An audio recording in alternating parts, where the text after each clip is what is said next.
تحریک انصاف کی طرف سے ایسی اسٹریٹجی کا سامنے آنا جس سے ملک ڈی اسٹیبلائز کر سکتا تھا، کتنا تشویشناک ہے؟ یاد ہے جس طرح آپ نے کہا کہ ہم کوئی غلام ہیں، اور اس طرح کی باتیں کر کے پھر آپ نے اپنے آپ کو منوایا. پھر سائفر کیس آتا ہے، پھر سائفر کیس سے پہلے کہا جاتا ہے جی کہ ہماری جو خارجہ پالیسی ہے وہ انڈیپینڈنٹ ہونی چاہیے.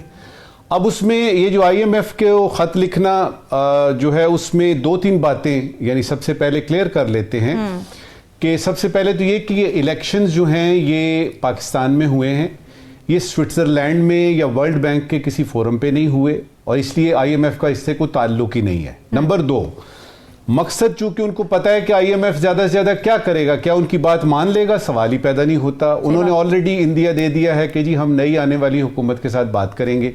مقصد کیا ہے؟ کیا پریشر ٹیکٹکس ہے؟ کیا آپ پریشر میں لانا چاہتے ہیں کسی ایک ادارے کو یا ہمارے ملک میں کسی سیاسی جماعت کو یا الیکشن کمیشن کو، کس کو آپ لانا چاہتے ہیں انڈر پریشر؟ اب یہ کہ چونکہ ان کو پتا ہے کہ آئی ایم ایف کو خط لکھ کے تو آڈٹ تو نہیں کرا سکتے، وہ ان کا مینڈیٹ ہی نہیں ہے. آئی ایم ایف ہے کوئی عدالت تھوڑی ہے، اور نہ ان کا کوئی بس چلتا ہے پاکستان پہ. پاکستان ایک سوورن کنٹری ہے، ایک علیحدہ سے ریاست ہے. سوال ہی پیدا نہیں ہوتا کہ کوئی آئی ایم ایف جیسا ادارہ کم از کم بیان بھی دے کے دیکھیں، اور آئے ادھر سے کوئی بیان پھر دیکھیں ہم کیا کرتے ہیں. بھئی آپ کا تعلق کیا ہے؟ یہ ہمارا اندرونی معاملہ ہے.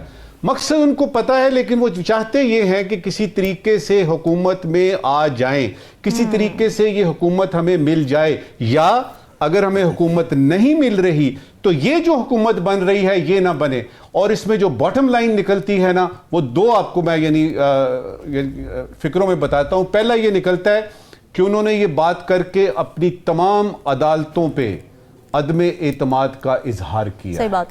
یہ کام عدالتوں کا ہے. انہوں نے جب یہ کہا کہ آئی ایم ایف آ کے تو آڈٹ کرے، تو انہوں نے بتایا کہ جتنی بھی عدالتیں ہیں اس میں ہائی کورٹس ہیں، سپریم کورٹ ہے، مجھے اس پہ کوئی کسی قسم کا اعتماد نہیں ہے. اور دوسری بات یہ کہ ان کو بھی پتا ہے، ان کے زمانے میں بھی یعنی تقریباً 4 سال کا ان کا عرصہ رہا. مجھے یہ بتائیے، انہوں نے ٹیکس لیے سب سے، انہوں نے سپر سبسڈیز ختم کی، انہوں نے آئی ایم ایف کا پروگرام ختم کیا.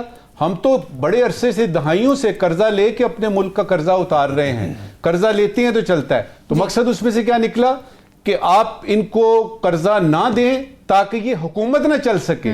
اب یہ ایسا ہی ہے کہ آپ اپنا ہی گلا کاٹ دیں اس لیے کہ آپ کی منمانی نہیں ہو رہی تو میں نہ مانوں.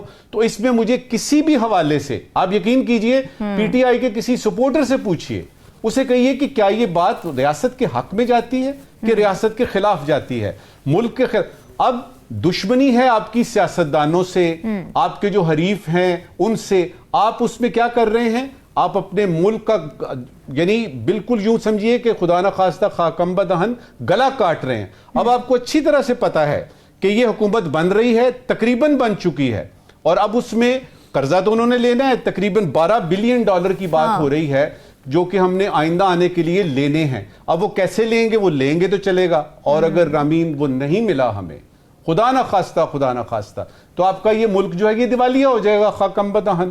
اب دیوالیہ کرنا چاہتے ہیں آپ؟ نہیں، وہ دیوالیہ نہیں کرنا چاہتے. وہ یہ چاہتے ہیں کہ ہماری 80 سیٹیں، اور پھر وہ 80 سیٹوں کی بات کرتے ہیں، لیکن وہ کہتے ہیں جی دھاندلی 15 یعنی حلقوں میں ہوئی ہے یا 15 سیٹوں پہ ہوئی ہے. کچھ سمجھ نہیں آ رہی.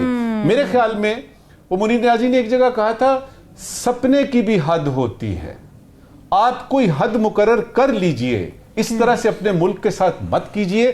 کھلواڑ کر رہے ہیں آپ سارے لوگ. اور اب اس میں جس کو موقع مل رہا ہے، جگ ہسائی والی تو بات کسی کے دماغ میں آ ہی نہیں رہی کہ بابا آپ اس طرح کی باتیں کر کے اپنے ملک کا مذاق اڑوا رہے ہیں، اپنے ملک کو جو ہے وہ آپ اس کی جگ ہسائی کر رہے ہیں. بس کر دیجئے اور عوام کا سوچئے. آپ اگر جیل میں ہیں یا وہ باہر ہیں، حکومت کس کی بنتی ہے؟ خدا کے لیے آئی ایم ایف کی جگہ آپ ذرا کچھ عوام کی بات کریں، ان کی خوشحالی کی بات کریں. بجلی کے بل ابھی اور بڑھنے لگے ہیں، گیس جو ہے ان کی مصیبت پڑی ہوئی ہے، لوگوں کو کھانے پینے کے مسائل پڑے ہوئے ہیں، اور آپ کہہ رہے ہیں جی کہ قرضہ نہ ملے. تو مجھے کچھ سمجھ نہیں آ رہی. نجم ثاقب صاحب، آپ کچھ کہنا چاہ رہے ہیں؟ جی میں یہ ابھی ثاقب نے بات کی، بڑے مزے کی بات ایک یاد آئی ہے. دیکھیے اگر فرض کریں گھر میں بات ہو رہی ہے میری شادی کی کہ آپ جو اور گھر والوں میں سے کوئی بھی نہیں مان رہا کہ میری شادی اس لڑکی سے ہو، تو میں کیا ہمسائے میں چلا جاؤں گا اور ان سے کہوں گا جی میرے گھر والے نہیں مان رہے، او بابا لڑکی کو منانا ہے، آپ ہمسایوں میں کیوں جا رہے ہیں، آپ باہر کیوں لے کے آ رہے ہیں؟ اس طرف فوکس کیجئے کہ یہ مسئلہ جو ہے یہ اندرونی مسئلہ ہے، اس میں آپ نے لڑکی کو منوانا ہے۔ جب تک لڑکی کو نہیں منوائیں گے یہ شادی آپ کی ہمسائے تو کیا دور دراز کے علاقوں میں بھی چلے جائیں نہیں ہو سکتی۔ نجم ثاقب صاحب، پی ڈی ایم کی 16 ماہ کی کارکردگی ہمارے سامنے ہے اور اس کا خمیازہ نون لیگ کو ابھی تک بھگتنا پڑا ہے، انتخابات میں واضح نظر آیا۔ پی ڈی ایم 2 کس حد تک کامیاب ہوگی، خصوصاً اگر شہباز شریف اور مریم نواز کے کمبینیشن کی بات کی جائے؟ مجھے تو پہلے تو سب سے یہ ہے کہ راؤ صاحب نے بڑے اچھے طریقے سے چیلنجز بتائے ہیں، میرے خیال میں وہ ایک مفصل ان کا تجزیہ تھا۔ سب سے پہلے تو میں یہ بات کرنا چاہوں گا کہ جو صورتحال اس وقت ڈیولپ ہو رہی ہے خاص طور پہ پنجاب میں، کہ محترمہ جو ہیں وہ چیف منسٹر بنیں گی مریم نواز صاحبہ، میرا یہ خیال ہے کہ پی ڈی ایم میں جو ایلیمنٹ ہے، یہ سیگمنٹ ہے مسلم لیگ نون کا، ان کا فوکس زیادہ ہوگا پنجاب کی طرف، اچھا فیڈرل کی طرف، چونکہ ان کو پتہ ہے کہ باقی اور لوگ بھی ہیں تو شاید اتنا زیادہ ان کا جھکاؤ اس طرف نہ ہو۔ اس وقت ثابت کرنی ہے دو چیزیں، کہ ایک تو یہ کہ شریف خاندان جو ہے یعنی ان کی بٹیا جو ہے وہ آئی ہوئی ہے تو اس کو کامیاب کرنا ہے، تو آپ کو کئی قسم کے ڈیولپمنٹ پروگرام جو ہیں وہ نظر آئیں گے اور پھلتے پھولتے ہوئے بھی نظر آئیں گے۔ لیکن وفاق کی جہاں تک بات ہے، میرے خیال میں سب سے بڑا چیلنج جو کہ پی ڈی ایم 2 کو ہے وہ ہے لیجیٹیمیسی کا۔ دیکھیے 8 فروری کو جو ہوا اور پھر اس کے بعد یہ سارے احتجاج جو ہو رہے ہیں، لیجیٹیمیسی کا مسئلہ ہے۔ وہ ان کو اندر سے خود بھی پتا ہے کہ وہ لیجیٹیمیٹلی نہیں ہیں، ان کے اندر کچھ تھوڑا سے خوف ہیں۔ تو پہلے نمبر پہ جو چیلنج ان کو آتا ہے وہ یہ ہے کہ اپنے آپ کو وہ تسلی دیں کہ یہ ہماری حکومت ہے، ہم سب مل کے کریں گے۔ دوسرا ان کا بڑا چیلنج میرے نزدیک یہ ہے کہ انہوں نے اپنے اندر اس طرح کا اتحاد پیدا کرنا ہے کہ کوئی بڑے فیصلے کیے جا سکیں جس میں کوئی لڑائی جھگڑا نہ ہو اور آرام سکون سے حساب کتاب چلتا رہے۔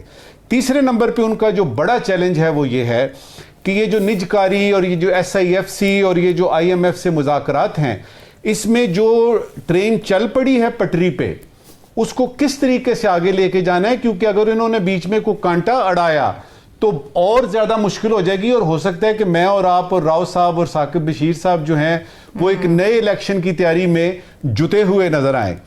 اس کے علاوہ جو میرے نزدیک آخری چیلنج ہے پی ڈی ایم 2 کا، وہ ہے آپ کا فارن پالیسی کے اینگل سے۔